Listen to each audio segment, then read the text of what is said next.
Hello, and welcome to a steely episode of the Drywall Podcast.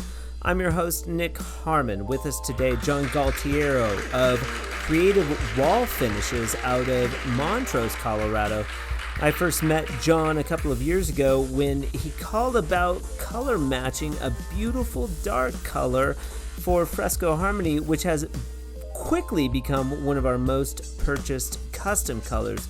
We talk about Fresco Harmony and a lot about plaster.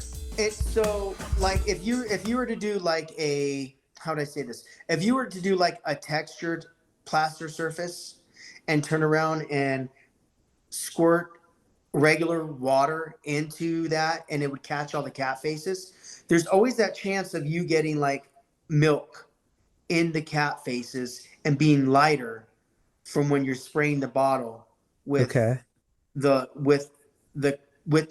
clear water, just water. Now me, I've always kicked it up. I'm always like a math professor. I try to mess with stuff.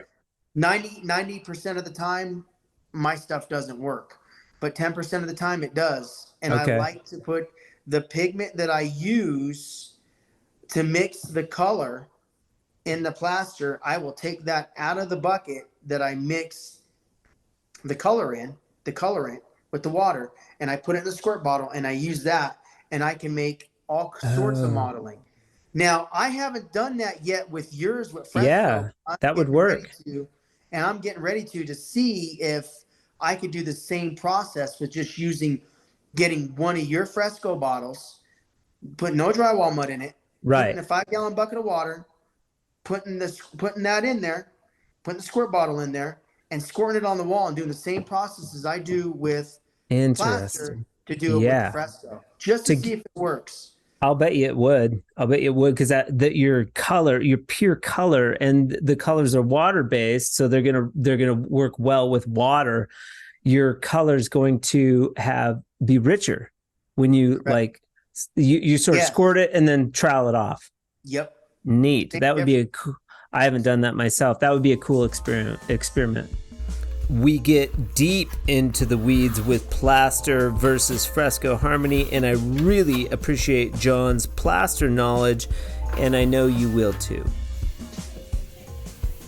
The month of August on the Drywall Podcast was brought to you by the Drywall Supply Yard in Montrose, Colorado. If you're interested in sponsoring a month of the Drywall Podcast, feel free to email me directly at info@frescoharmony.com to discuss. The Drywall Podcast was also brought to you by Fresco Harmony, making walls better since 2004. New episodes of the Drywall Podcast can be listened to every Friday on your favorite platforms such as Podbean, Apple Podcasts, Spotify, and also YouTube. But for now, John Galtiero of the famous Galtiero Steel Color on the 63rd episode of the Drywall Podcast. Let's get into it. Hello, we got John Galtiero of Creative Wall Finishes out of Montrose, Colorado on the Drywall Podcast. Welcome. Thank you, Nick. Thanks for having me. Yeah, absolutely. You've been on the radar for a little while. We've known each other. Gosh, I was in Lake City, Colorado when you called. Why did you call again? You had a big job, or I forget. I had a big job, and I didn't want to. It was just one person, and I'm used to running in, diamond interior finish and stuff like that. And I kept sawing your stuff on YouTube, and I was like, man, I'd really like to see this stuff. I mean, one person can run it. This is pretty efficient, and it can be productive.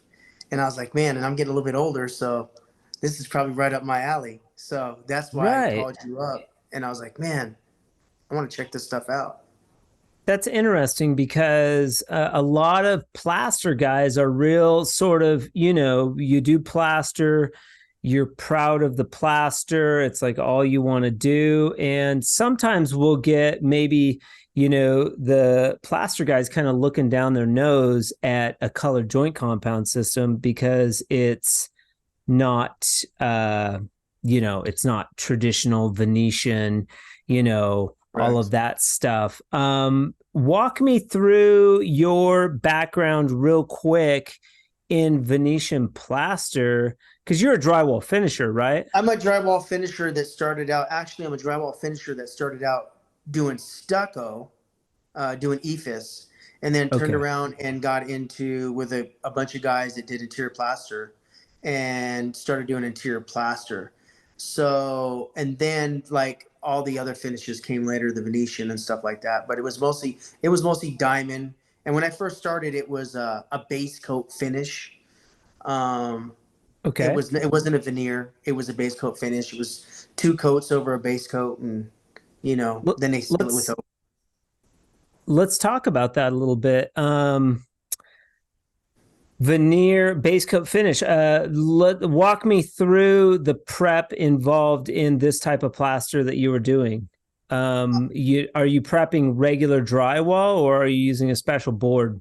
well, it was right back. I think when I started. I started like out in '92, and I got here up in Colorado and started in '93. And those guys were using just regular old.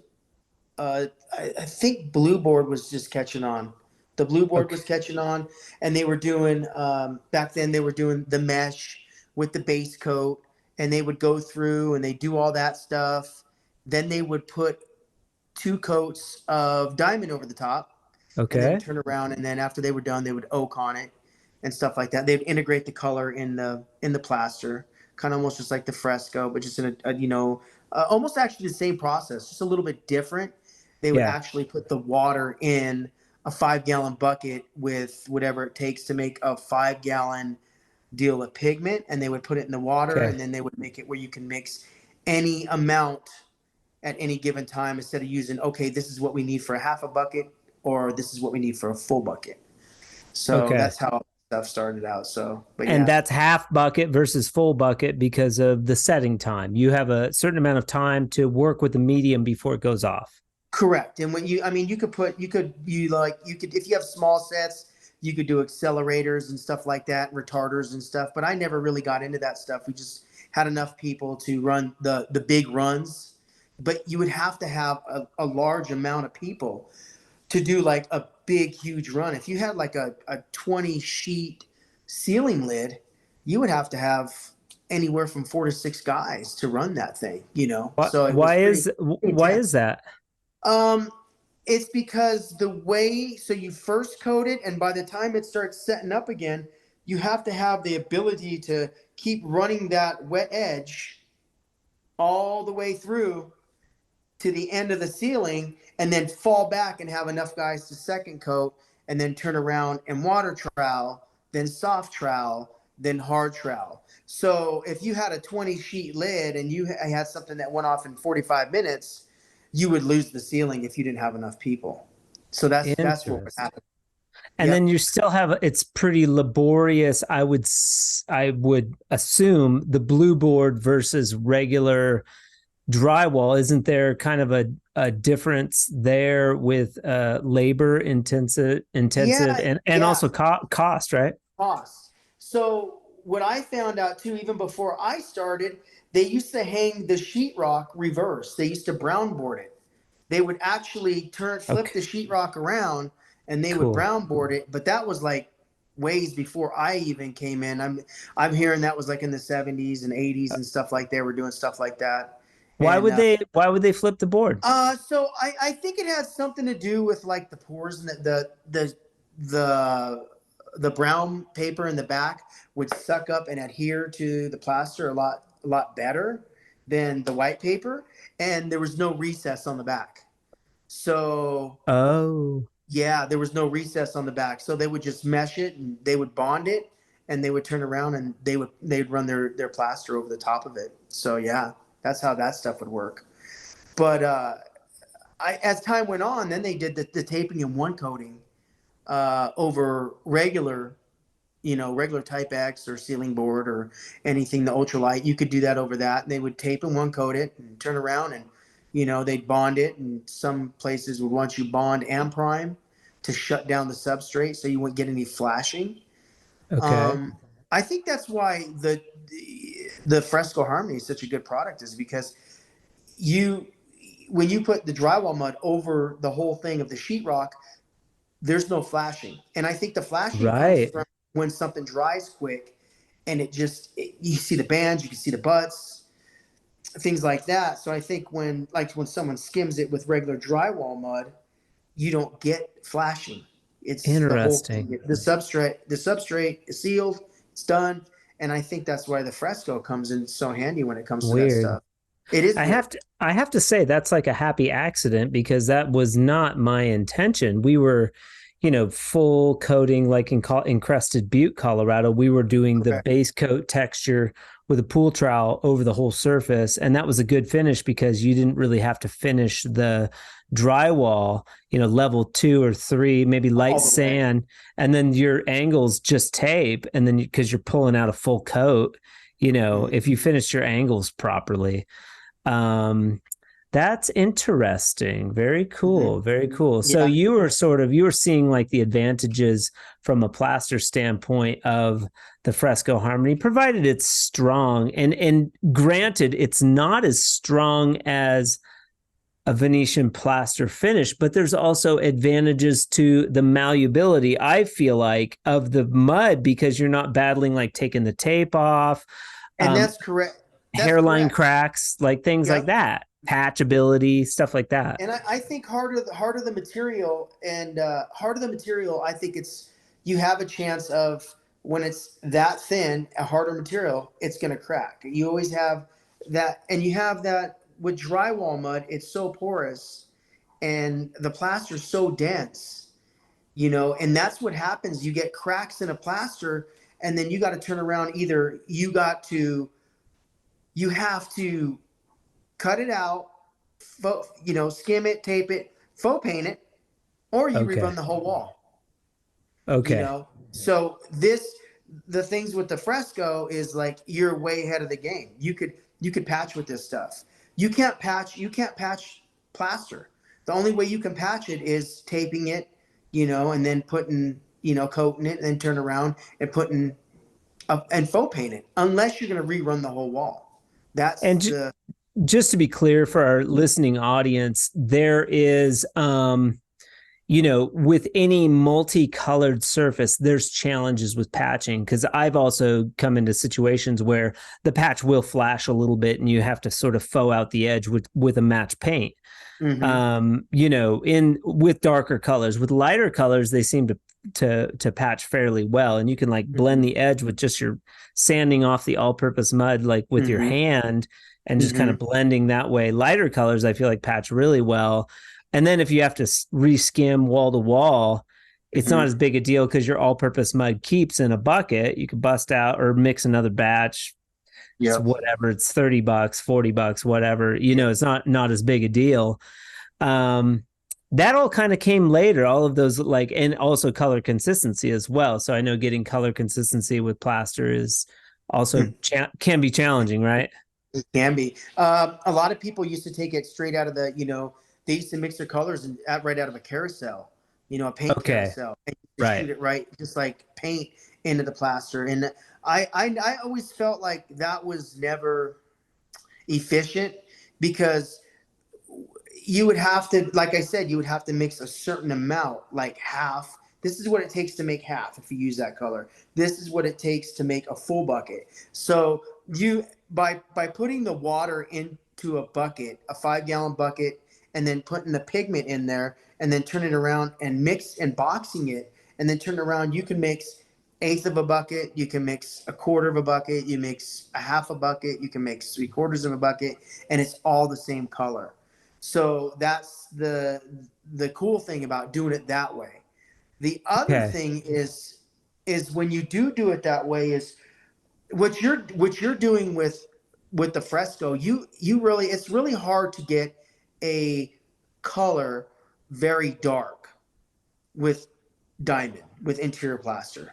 And because you'll get a lot of flashing, you'll get a lot of okay, this is way dark over here, this is monotone over here, this is light over here. Okay. And it just doesn't all fudge together quite well when you get a real dark color and you have to put that amount of pigment into a water bucket. to make your plaster. Okay, so you came to me though, and oddly enough, Galtiero Steel, which is your color that was created a while ago. I think maybe you sent me a color swatch. You were like, "Hey, man, can you get a really dark black?" Your color was the first color that I mixed that required what we have now is a double color pack. So the Galtiero Steel is a double color pack. I think it retails for 42 or something. It's like twice the amount of a regular color pack, but you're taking that much more color and mixing it with a bucket. And now we have several double color packs and even a 2 or 3 triple color packs. They're like a quart of like color. Yeah, there's a lot in there. Yeah. So that was the tricky thing with and when I asked you that, because a lot of times everybody's going for this industrial, rustic, modern look, and they're wanting dark plaster. And really the only way that you was able to get that plaster, that color, was through like Venetian. Was the actual Venetian.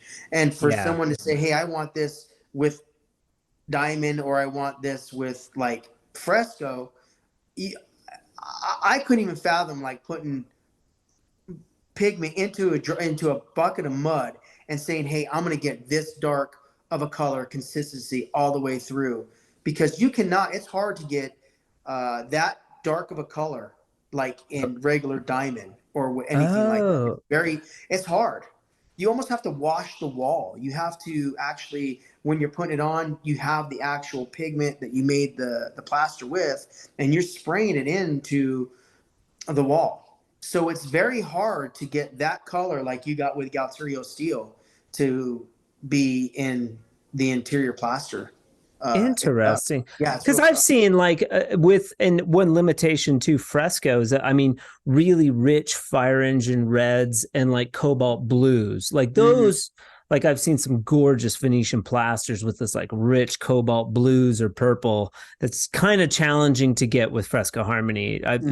Just to be honest. We do have the Midnight Dave now. Black, I feel like we've sort of achieved. With the Midnight Dave, that's like a step richer than Galtiero. I didn't think I could go that dark, because at a certain point your mud just gets saturated with the color and it stops like continuing to get richer. You just have, it's too much color, and it kind of, I feel like it messes up maybe the chemical makeup of the joint compound. The joint compound starts to react a little weird, but I haven't had any like adhesion issues even with the triple color packs, or bonding issues or anything like that. So you're saying that adhesion compared to like it being got so much pigment in it, it would be hard for it to adhere to like a drywall or a painted surface? Sure. Or it messes up like the chemical makeup. But no, correct. I remember what I was going to say.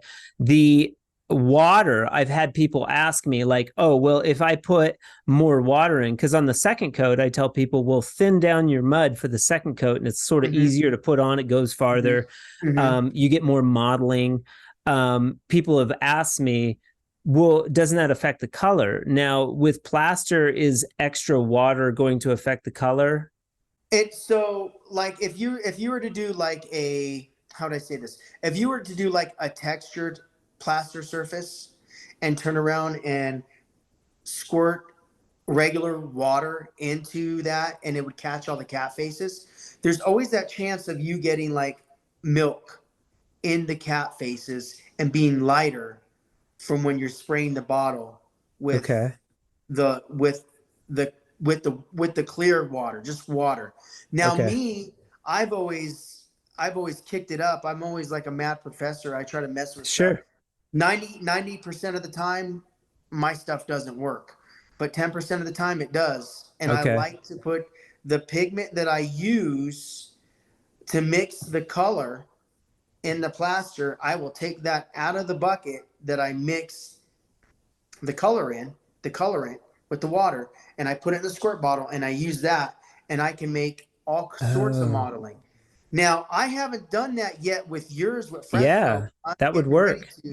And I'm getting ready to see if I could do the same process with just getting one of your Fresco bottles, put no drywall mud in it, Right. putting a 5-gallon bucket of water, putting that in there, putting the squirt bottle in there, and squirting it on the wall and doing the same process as I do with plaster Interesting. to do it with the Yeah. fresco, just to To see if it works. I'll bet you it would. I'll bet you it would, because that your color, your pure color, and the colors are water based, so they're gonna work well with water.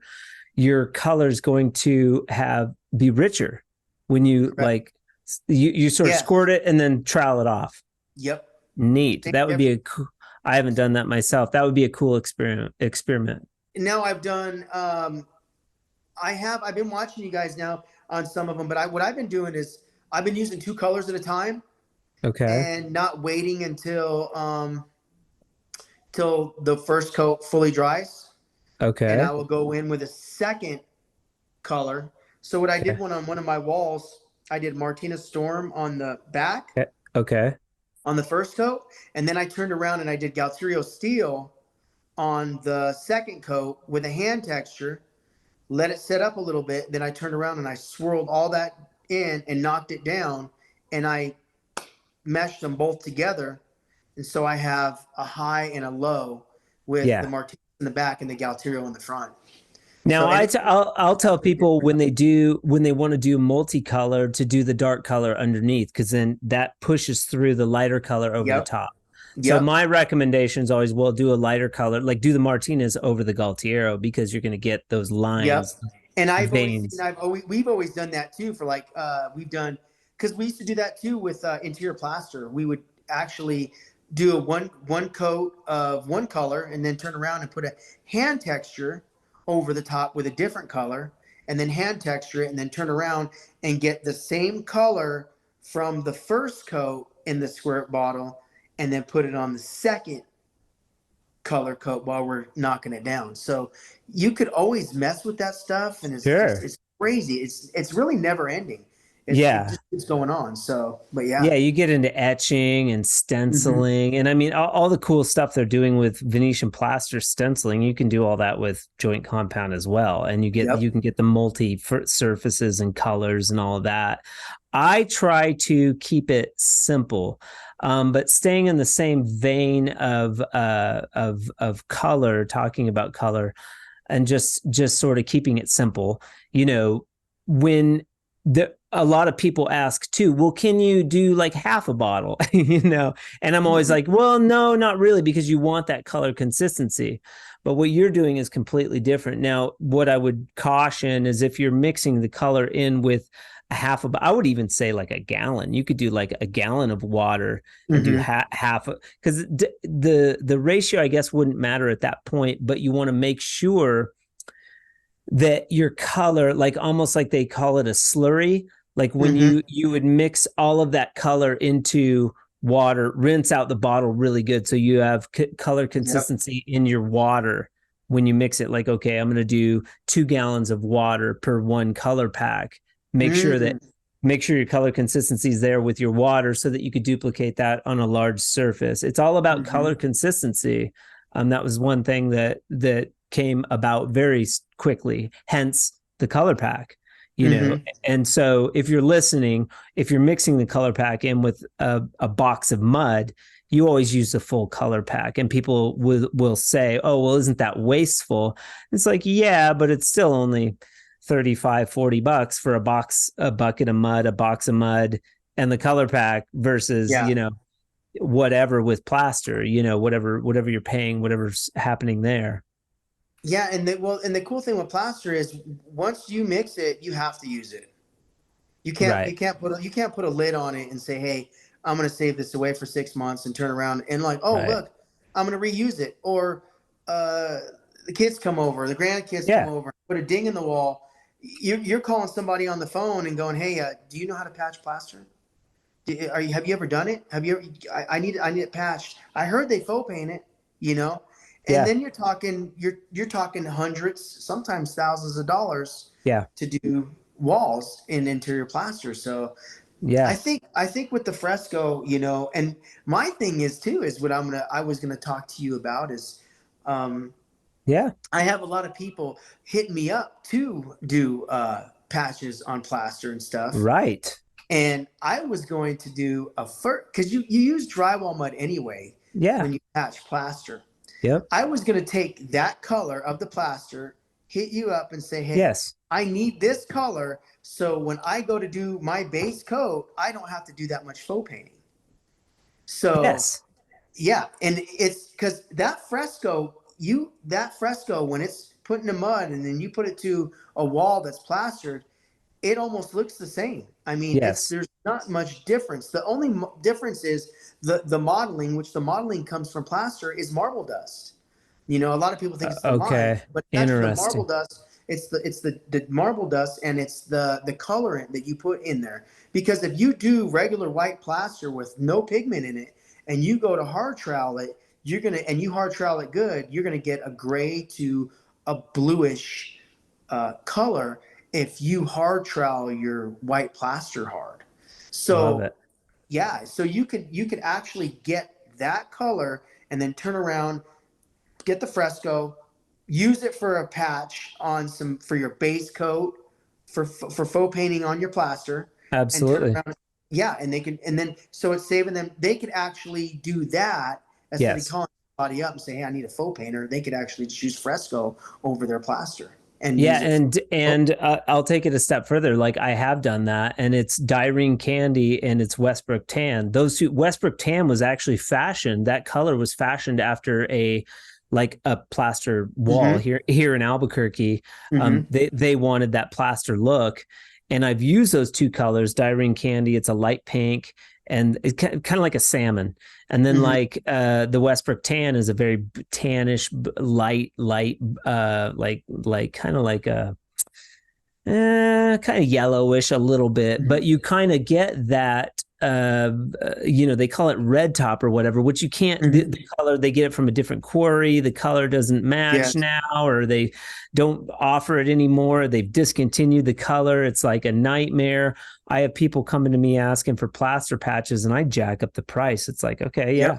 And I just use the match paint of Westbrook Tan and Dyrene Candy. I use those two muds to patch it. I use the faux finishing, and then I use like the gloss sealer to pull that sheen out to try to match. Oh, use the gloss sealer. I use the sealer as well to get that sheen, and you can kind of steel trowel that and burnish it up a little bit.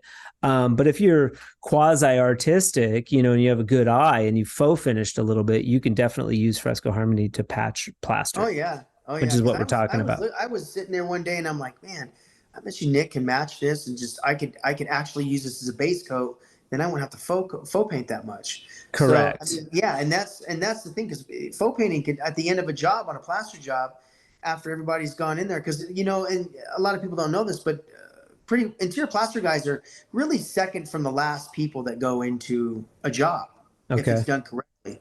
We need our cabinets in, we need the base in, we need the case in. Unless it's kerf, if it's kerf, all that kerf, and there's no base, they put L metal on the bottom and stuff like that, because a lot of people are going to that. But I haven't seen, and I would like to do, I've done a couple of plaster jobs like that where there's no trim in the whole house. None. Okay. The only thing that I would want to do is maybe like do that around square kerf around doors, on interior doors, and see if I can get away with it. And what I was thinking was almost using a base as with like some, now this is crazy, this might sound crazy, but get some 90 minute and turn around and put the fresco in the 90 minute, mix it up with the water, and then try it and put that on as your kerf, so you have really, really durable corners, and then turn around and put a second coat over the top of it with regular drywall mud. So there's a lot of things I would like to try with it that I haven't tried yet. I feel like it could happen. I feel like that's weight, just like with Venetian plaster. So if you're weighing out your quick set, like, okay, I've got however many pounds of quick set powder in the bucket, then, or a gallon of, quick set, you can dump that in. But as long as it's measured and you use, the same amount of color pack, you're going to get you're going to get that color with the Kwikset. I tell people, we're talking sort of advanced, Fresco Harmony or whatever, but like, if now you're back to a plaster type finish. Correct. When you're using, because now you're measuring and you're getting color inconsistency and things like that.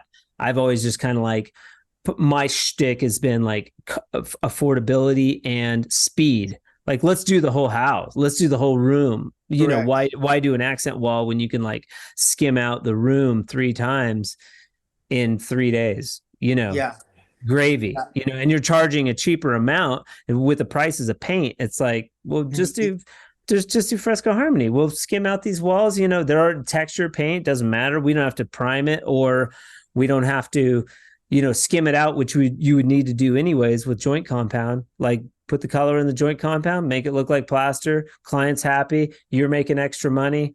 I'm selling product. You know what I mean? Yeah. Like that sort of thing. Yeah. I always, when I go in, I always tell them guys, even when I was doing old, before I quit and I went back into doing this stuff from when I left Vegas. So I was in Vegas for 10 years. I was out in Colorado for 20, and I had my own business for about 12 or 13 years. I would go up to a client and say, okay, I'm going to do interior plaster. I'm going to do these ceilings. I'm going to do these walls for the same price, but that's an accent wall.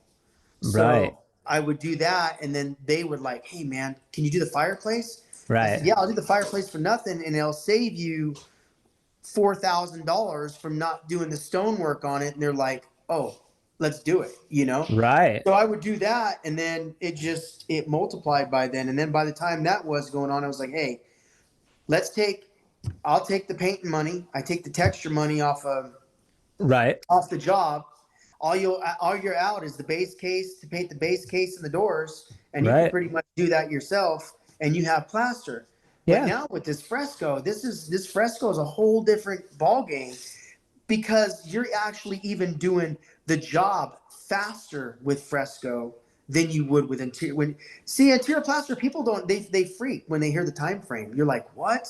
How long does that take? Right. But with Fresco, it's just like if you were hand texturing, doing double hand texture in a house. So yeah, we just did a project for a builder. We did the entire living room, master bedroom, hallway, kitchen, all the common areas. It was probably $12K, right around there, maybe $15K.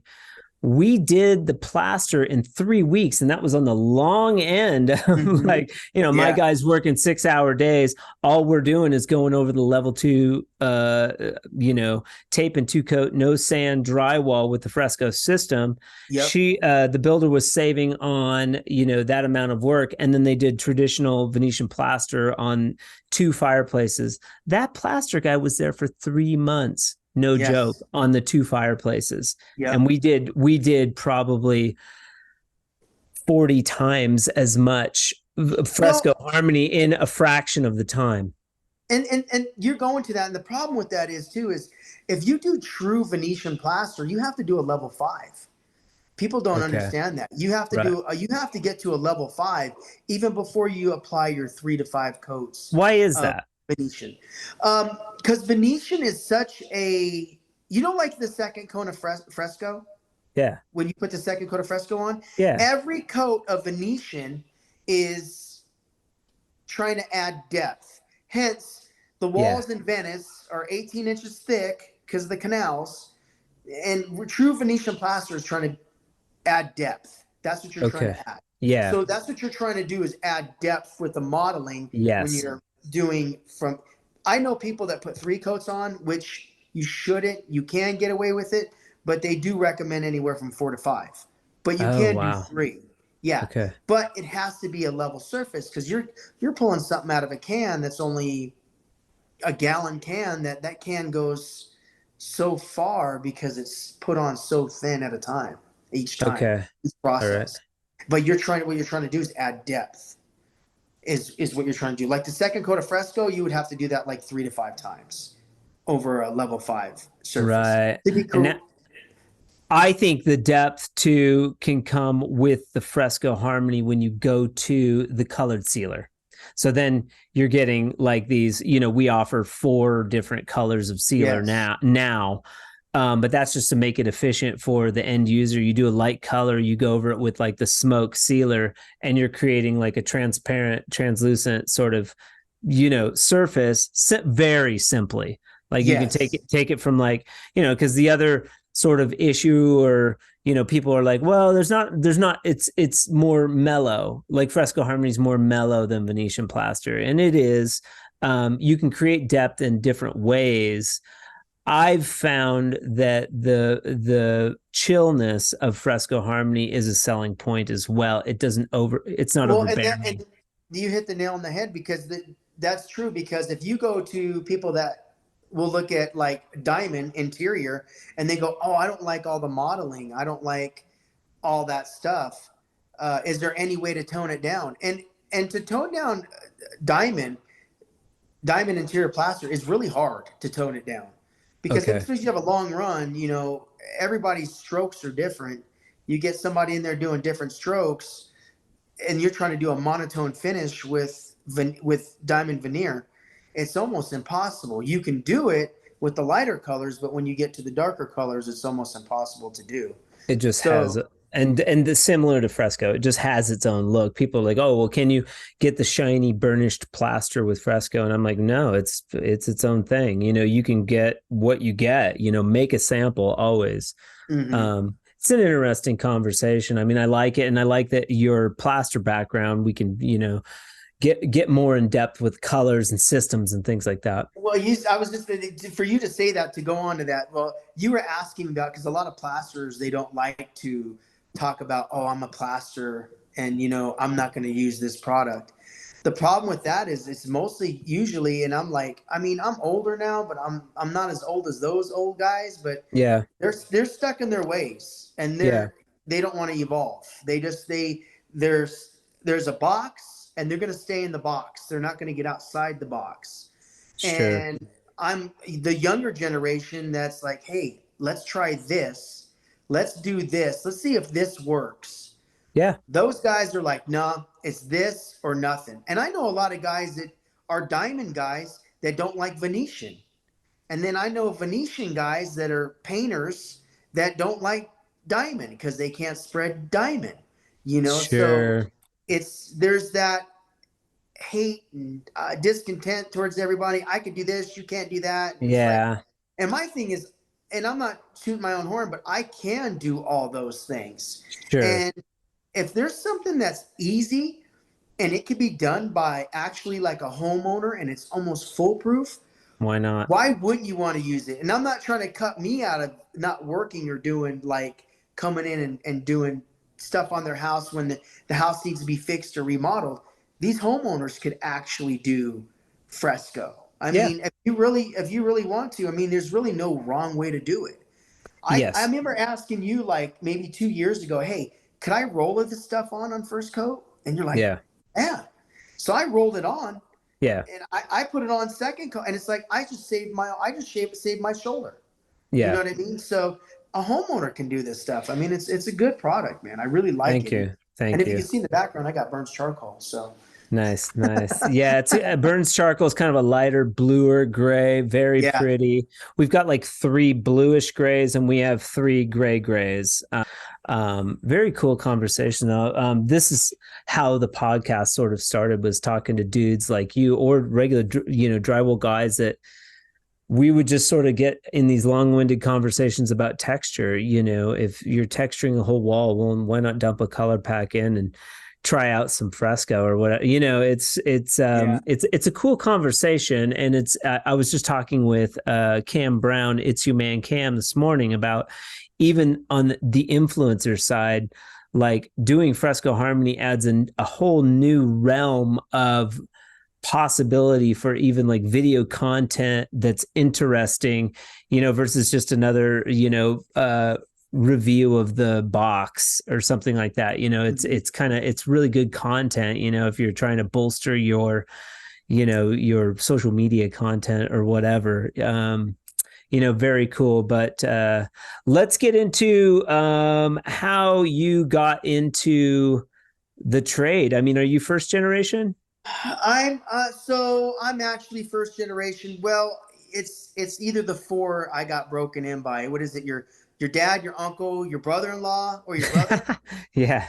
I got broken in by my brother-in-law. So I was in Las Vegas. I Well, was like, there real quick, there's a fifth of like just the people that sort of are attracted to the mud, which I fall into that category. I'm first generation, and like I just like the medium, which is kind of a weird one, but there's a lot of us out there that like just are drawn to drywall, finishing.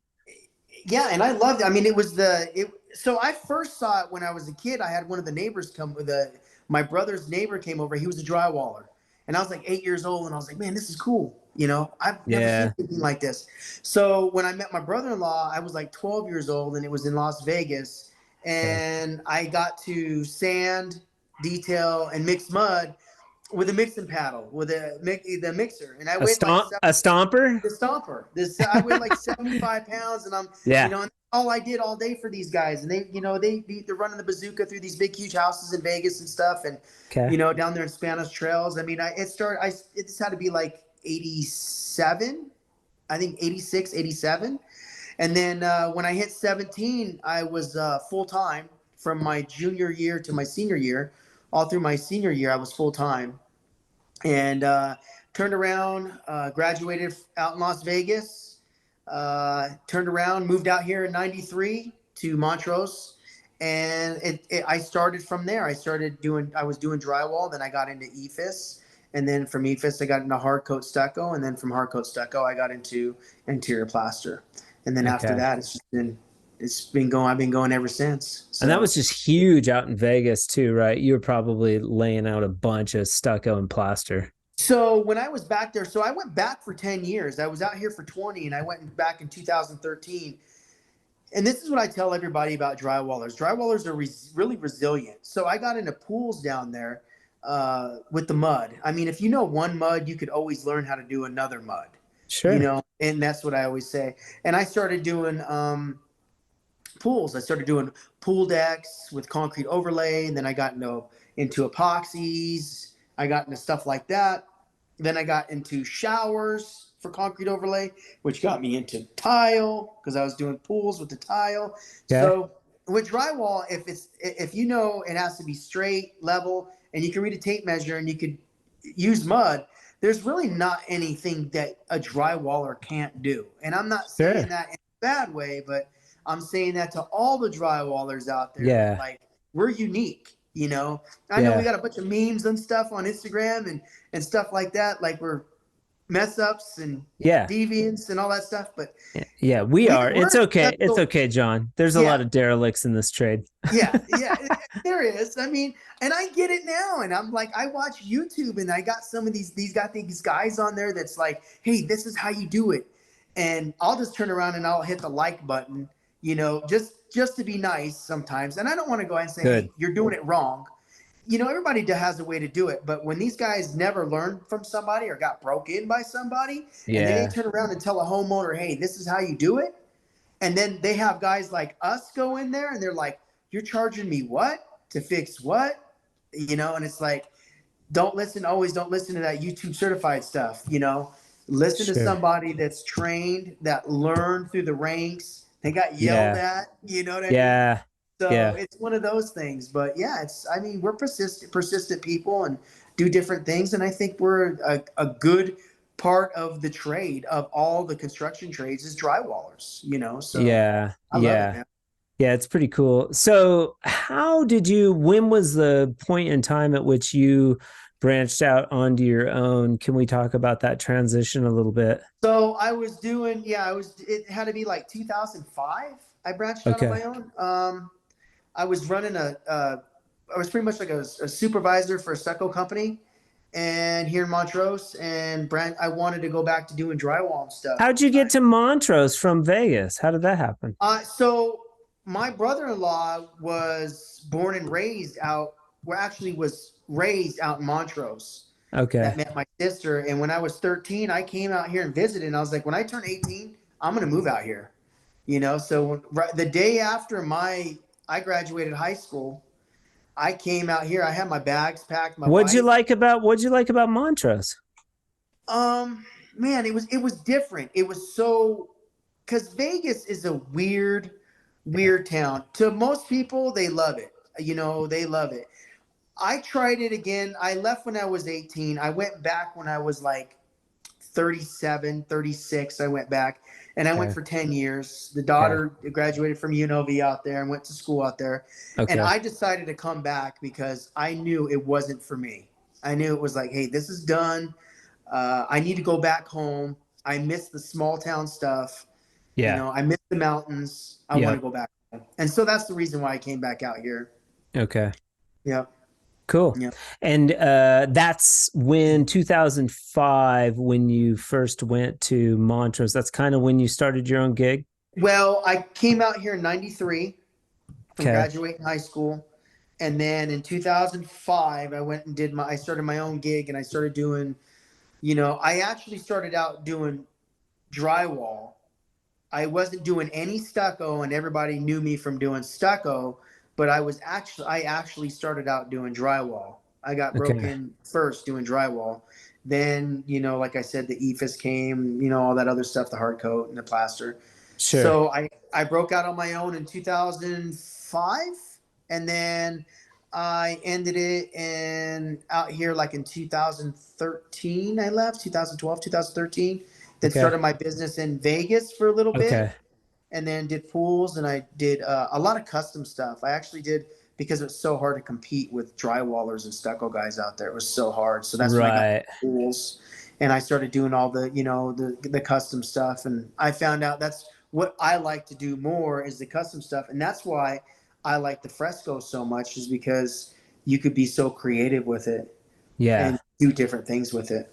So that's why I love it so much. So, but yeah, and that's how it started. And then now, after 2 years of not doing anything, I worked for somebody, and then I turned around and said, hey, I want to go back on my own. And I started back on my own again. So it's been a whirlwind. It's been fun. It's when it's in your blood, you just can't get it out.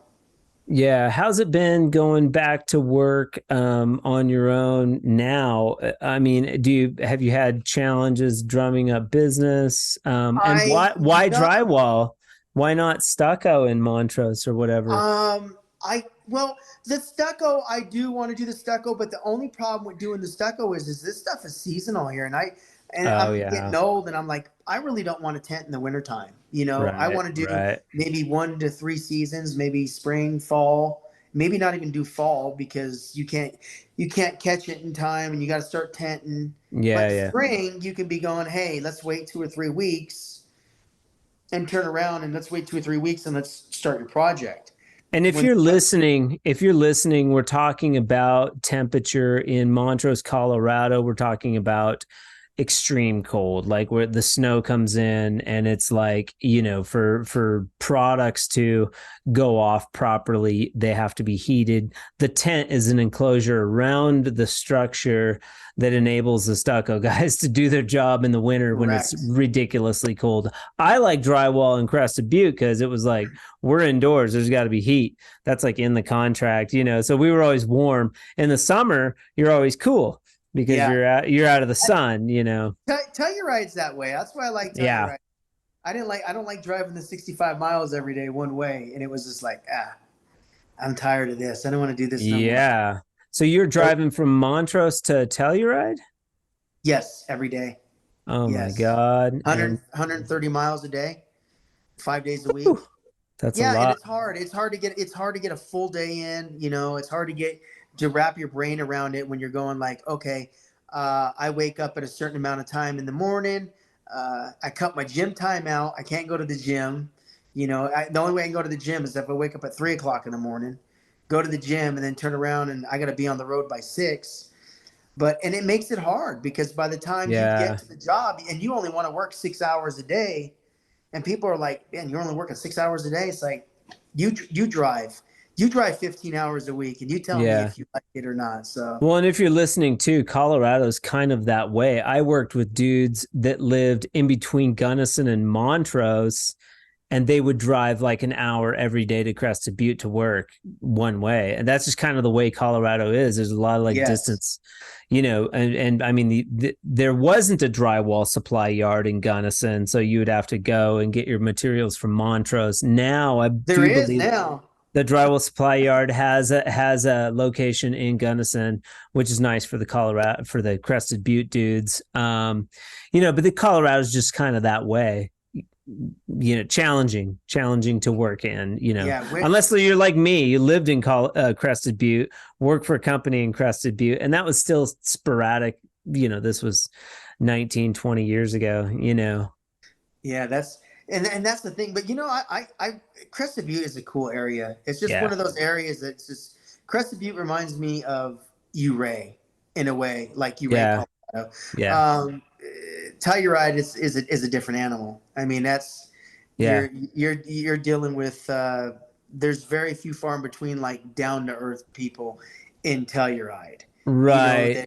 Have those houses up on the ski runs, and they're like, oh, yeah. Now, don't get me wrong. I'm not saying they don't exist, but they're few far in between.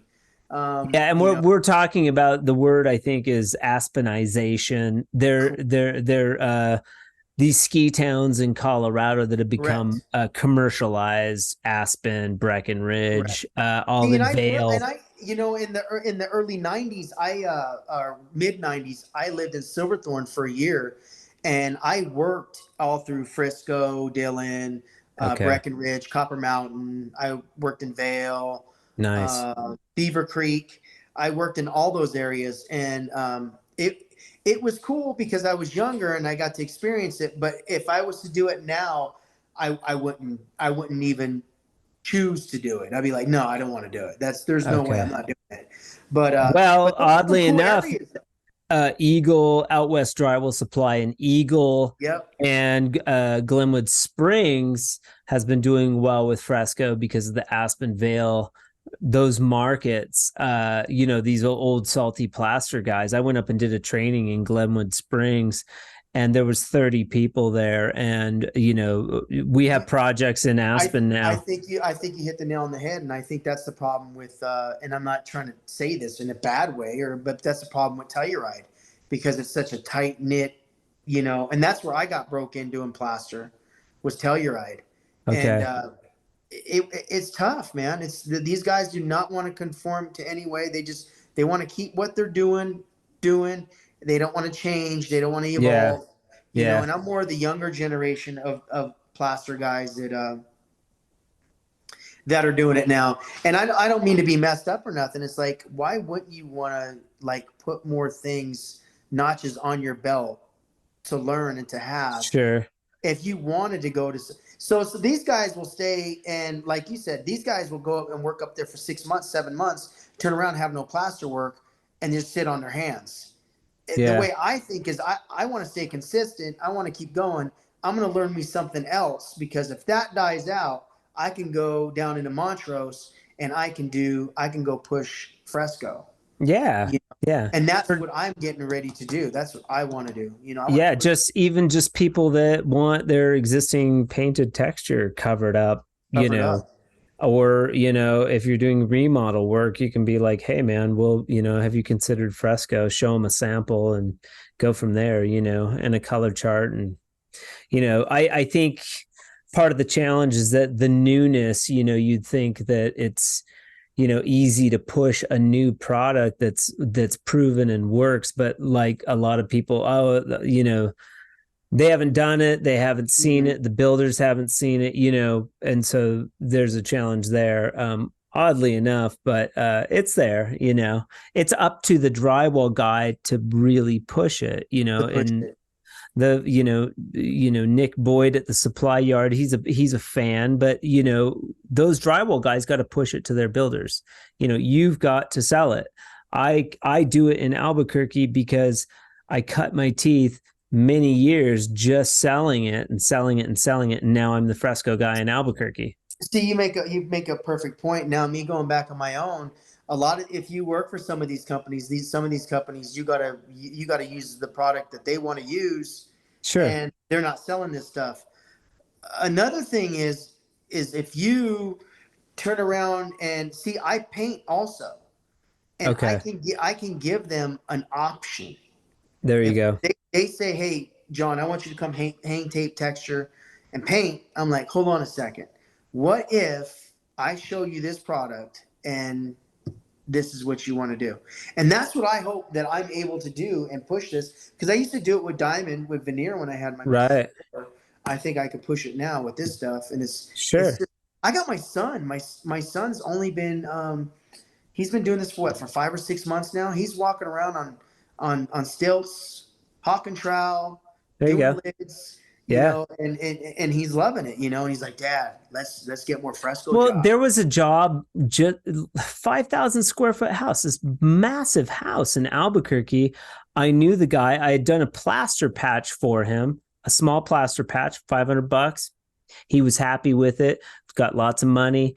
He's building this beautiful home, and he's like, hey, I want some accent walls. A friend of mine referred me, and I went in, and, you know, I'm selling the product, but we also do the service too. And I'm like, well, I'll charge you a premium. We're $450 a square foot. And, you know, I have a $1,600 minimum, you know, I'll come in and do accent walls for you all day. But, you know, teach a man to fish. I was like, you could take this product and you could show the drywall guys how to do it, and they happen to be interested. The guy's bought over 45 color packs now. He's like, awesome. 8 gallons deep, and those guys are doing it. And I'll walk into the job, and he's kind of nitpicking and stuff and wondering about certain things. And I'm like, look at this house. This looks like Venetian plaster. I mean, these guys knocked it out of the park.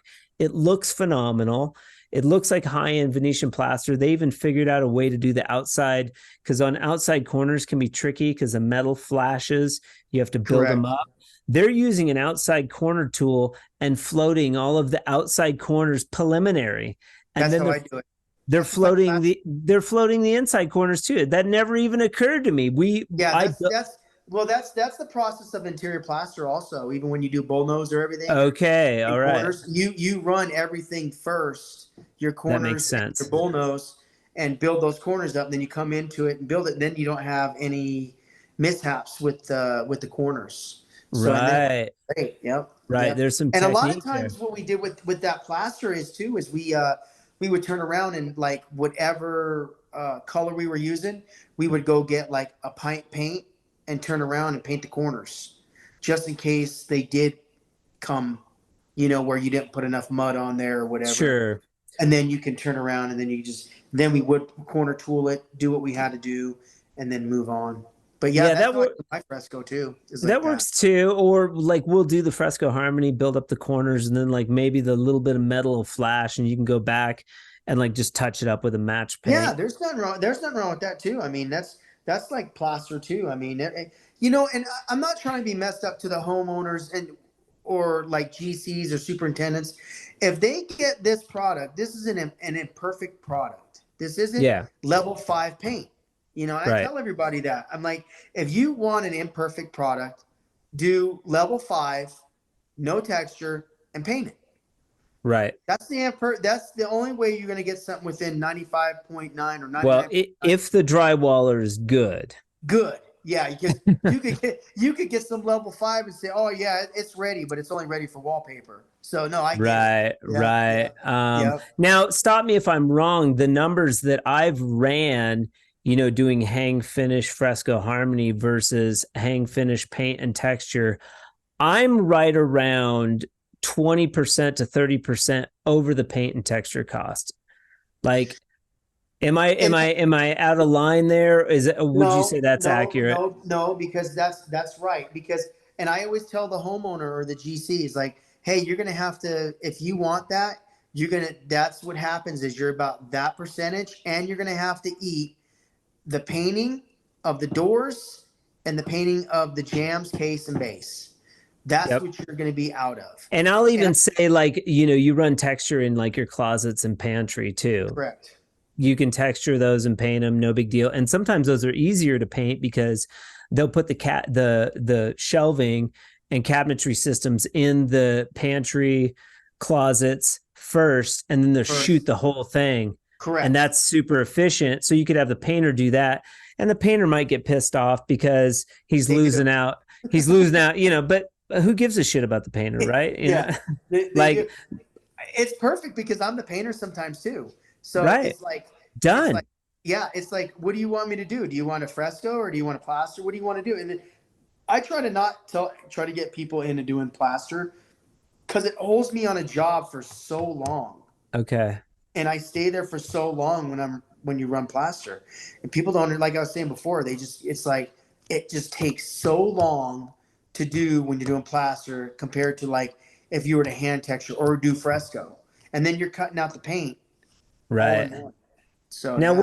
where's your price point on like a plaster that you do versus Fresco Harmony? You're coming in like half the price, or is it hard to decipher because you're wrapping in the paint cost and the So texture cost? so I imagine it's the same way with you as I go by ceiling height and detail also. Okay. If something's like really high and then I have to do something that is like a bunch of detail, or if it's a tray ceiling or something, then I have to charge accordingly. I'm around if I was to do in Montrose, because it seems like your market in Albuquerque is a little about the same as Montrose, maybe a little bit better. I'm assuming. It's pretty depressed down here, but It it is in isn't. Montrose too. Montrose is too. It's about, like I said, it's about the same. Okay. I would say if you were around to bid something at 450 a square foot, you could still do diamond veneer at 450 a foot. You know, Okay. I'm on the high end of Fresco because but that's hold all I on a do. sec. You're saying hang tape and fresco at Now, 450? if I was hang, finish, and Fresco Harmony for a 5,000 square foot house and I can double my profit margin, I might be 450 at that price point as well. So, but if I'm just doing Fresco and I'm doing a small amount or a room or whatever, I'm coming into an existing house, I'm still at 450. But Nick, that's a real good price point because if you're not second, are you second coating? Are you going full second coat? Yeah, you can tape two coat, definitely two coat the corner bead, but no sanding and then no texture and no paint. And I was gonna say no texture, no paint, and no sanding. I mean, you're right there, and Yeah, I don't want to say nothing. I didn't want to tell anybody this, but sure. I've taped and one coated fresco before and put Yeah, two coats of fresco on, and it's flat. I have too. And And it's but flat. not the corner bead on your butts and bands. I had a job and I've mentioned it before where we did a ceiling and the drywall guys, because we don't do drywall we're prima donnas, just me and Jack. We just, we're the specialty fresco guys coming in, after the drywall. They were dragging their feet. They had put one coat on with the box, looked super ugly. Just one coat down either side of the butts with the box. You got Christmas trees, the whole works. The flag, saluting the flag. I blew it out with fresco on a lit ceiling. Couldn't see shit. Gone. Everything. Yeah, I mean, and ceilings, I think ceilings, but like you said, metal too, sometimes that metal's deep. It's just the way the framing is, and you do have to fill it twice and then, run your two coats of fresco. But like you said, on the ceiling and stuff, oh yeah, you could definitely get away. I know you could get away with it. I've done it before. Yeah. It looks good, man. It looks really good. It looks fine. Yeah. So you're saving a ton of time and no sanding. You're saving a ton of time on the finish. That's an interesting price point. It's an interesting proposition. And what we're talking about really is a new way of looking at drywall, looking at walls. It's not smooth. It's imperfect smooth. If you shine a light down it, there's undulations, but they're consistent and it doesn't look as ugly as a skip trowel or an orange peel. And even for the smooth wall guys up in Canada and beyond that East Coast, they just do smooth finish. They've got to wrap their brain around. It doesn't have to be perfect. It doesn't have to be perfectly smooth. And like I was saying, that just goes back to doing like level 5 or plaster. I mean, how long do you want to stay on one job doing that finish when you can do this finish and it still comes out good? It still looks good.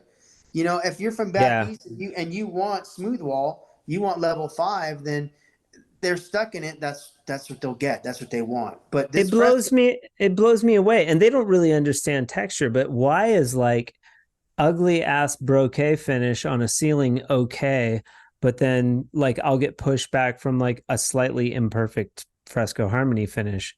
It doesn't make any sense. It's like, why is this okay, this ugly ass finish, and then but this one you're going to challenge me on, I you know? think well, I've seen that before. I've been like slap brush. I Yeah, like saying that stuff has been around since like the late '60s and the '70s, and I haven't done one probably like in maybe 12, 13 years, and now it's starting to make a comeback, and I'm going like, why?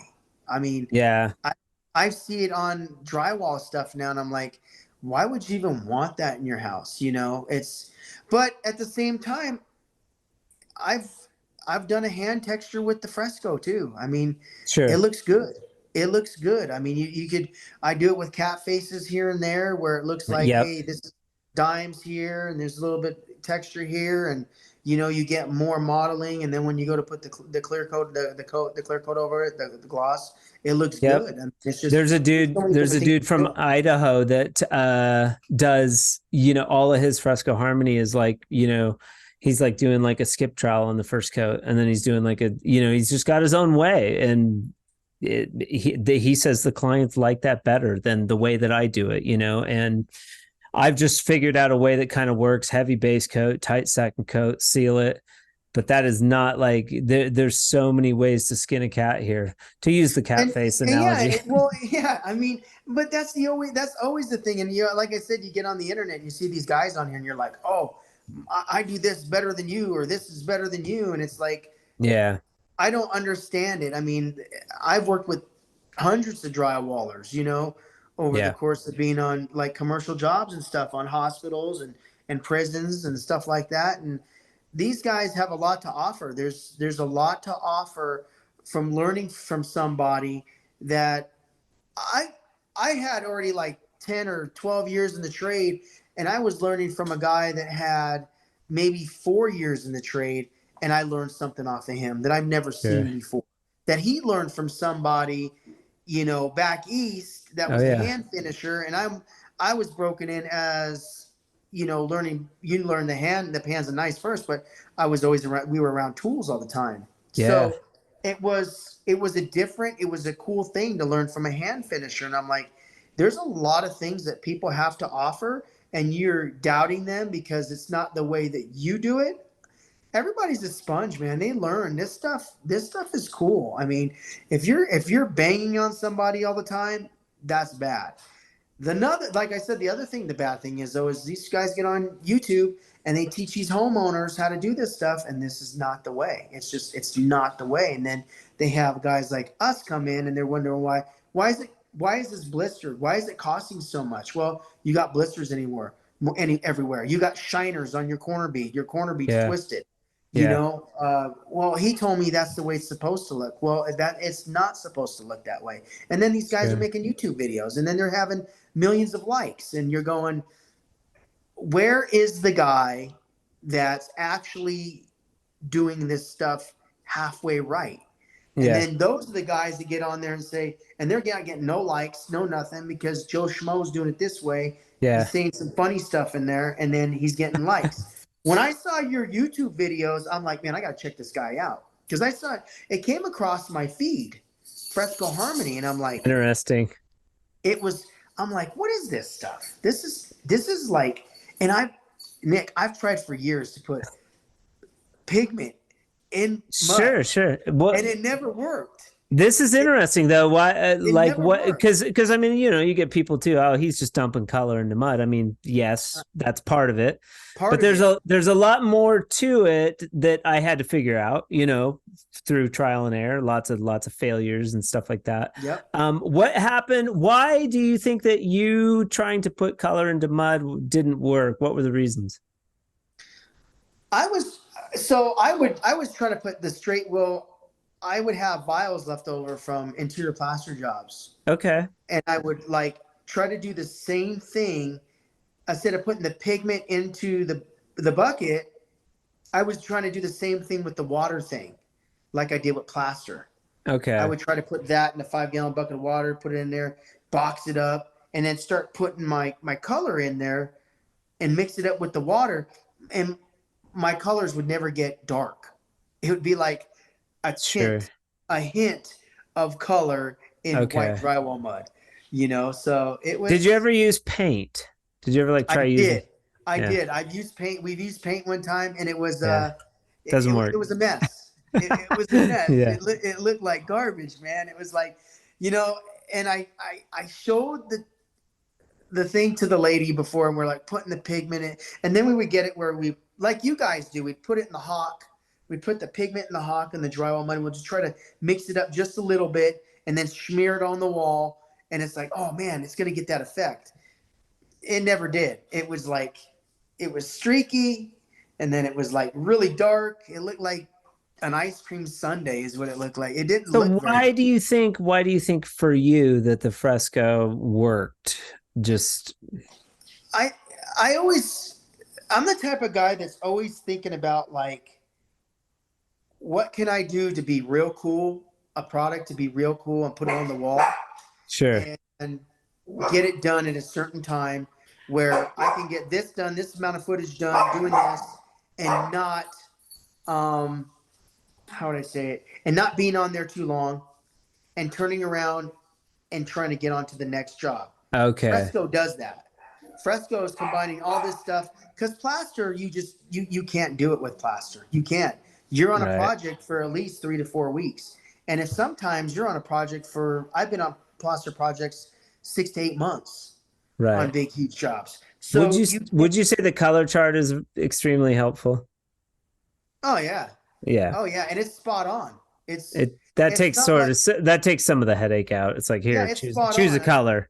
And I tell people that, and they ask, that's the first thing they ask me, this is in the drywall mud. Is the color going to be the same?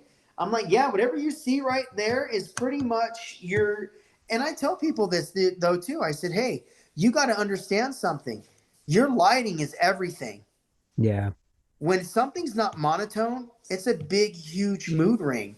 You're getting different colors, different shades. If you have dimmers on your lights, this stuff is going to be different colors all parts of the times of the day. Well, and in my contract, I put, there might be slight, variation from sample to surface based on lighting, other colors present. People will be judging the wall, and you've got gray floors all over, just concrete. Flooring hasn't gone in yet, and they're judging the color on all the wall. I'm like, look at all of the reflection you're getting off of the gray floor. So other colors present, applicator, and lighting. Yes. So when you're getting lighting pouring in your house, you're going to have these variables from sample to surface. But I also put, however, we will do everything possible to ensure a consistent transition from sample to surface. Some of that coddling with the client is very challenging. Choosing colors, drywall guys don't have to do that. They just do drywall. They don't have to get into the, so that's a new aspect. That's a good idea. I've never done that. I've always thought of it in the back of my mind, but I never thought of it about putting it into a contract and make it. It's on my invoice. It's just a simple thing. You sign it. It's like, hey, this is going to look the way it looks. We're going to make it, I'll hold the sample up to the wall at the end. And if it looks like the sample, well, then we're on the same page. I can't guarantee that you're going to like it.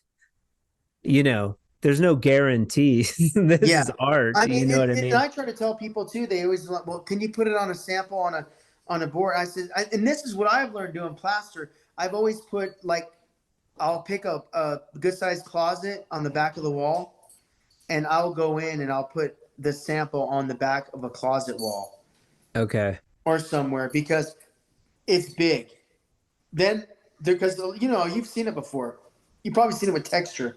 Why don't this look like this over here, like you showed me on this 2x2, 3x3 plaster or texture sample? And it's the motion's different. You're going to get different motions. Well, and also going from a small, like our sample boards are 16 by 21, going from that to a 40-foot by 20-foot wall is that's a different animal.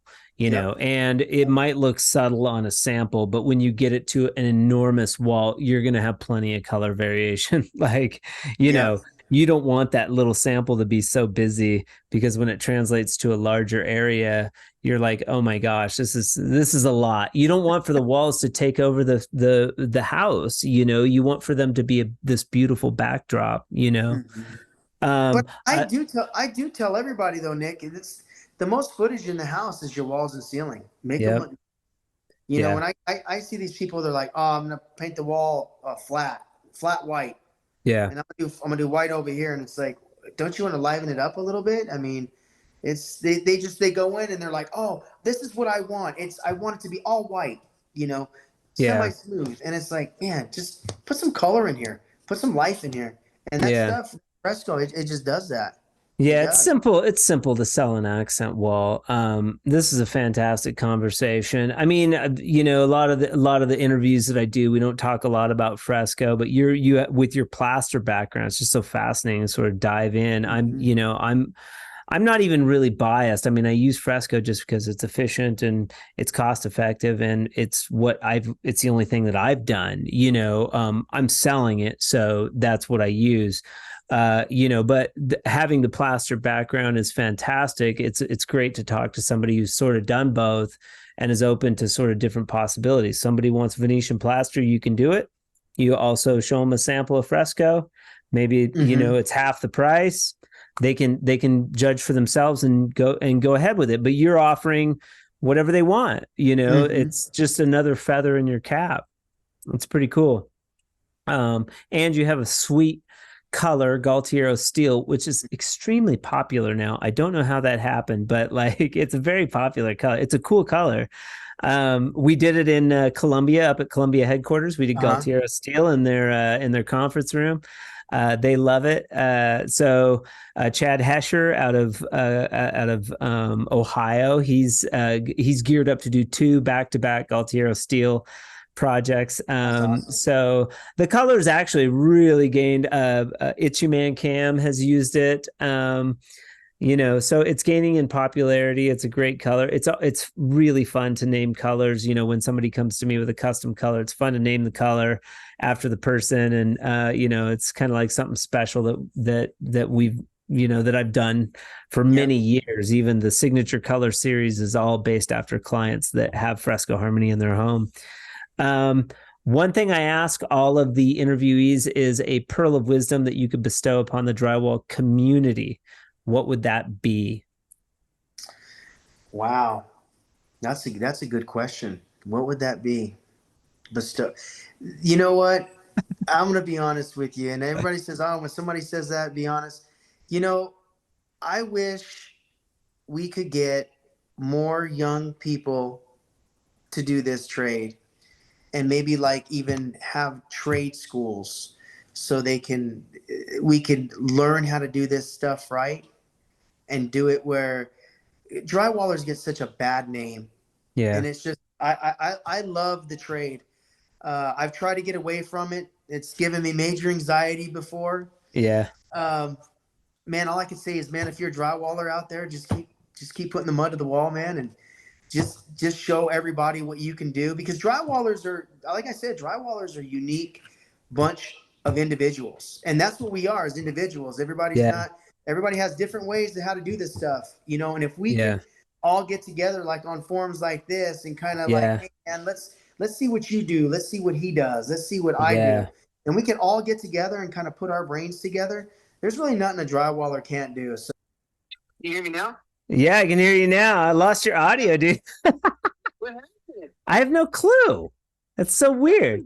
Thing. You went all this time and nothing happened, but we got towards the end and it did it. So I know. It's time to go. You were just at the tail end of your pearl of wisdom. But anyways, I wanted to call you back on the phone so that we could at least say goodbye. Thank you so much for being on the Drywall Podcast today, man. It was awesome. Man, Nick, I appreciate it, man. I had a great time, and I like maybe in a year or so, 6 months, I could do it again.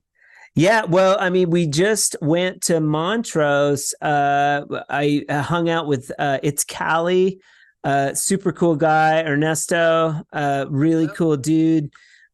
He did some walls, and his guys were stucco guys. They were like all over it, man. So you might have a little bit of competition there. I don't know. Oh yeah, but I always like competition. It's never well, and they're cool dudes. If you haven't met him, I actually worked with a couple of those guys. Okay. On jobs, like maybe 2 or 3 months ago.